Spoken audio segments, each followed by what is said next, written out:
এটা কি হলো?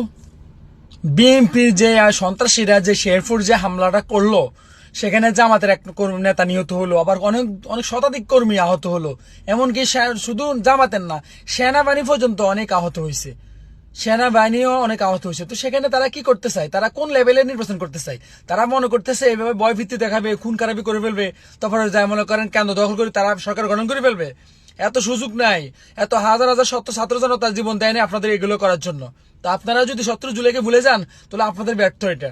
কারণ আপনাদের মাথা রাখার দরকার। সোরেসের বাংলাদেশের খানা নাই, সোরেসের বাংলাদেশে থাকতে পারবে না। যেভাবে হাসিনা ফালাইছে আপনাদেরও ফালাইতে হবে। এখনো সময় আছে, ভালো হয়ে যান, সুন্দরভাবে নির্বাচন করেন। যে আসুক সরকার ক্ষমতা আসেন, দেশটাকে সুন্দরভাবে পরিচালনা করেন। এসব জোর সন্ত্রাসী খুন খারাপি করে বাংলাদেশে টিকে থাকতে পারবেন না ইনশাআল্লাহ।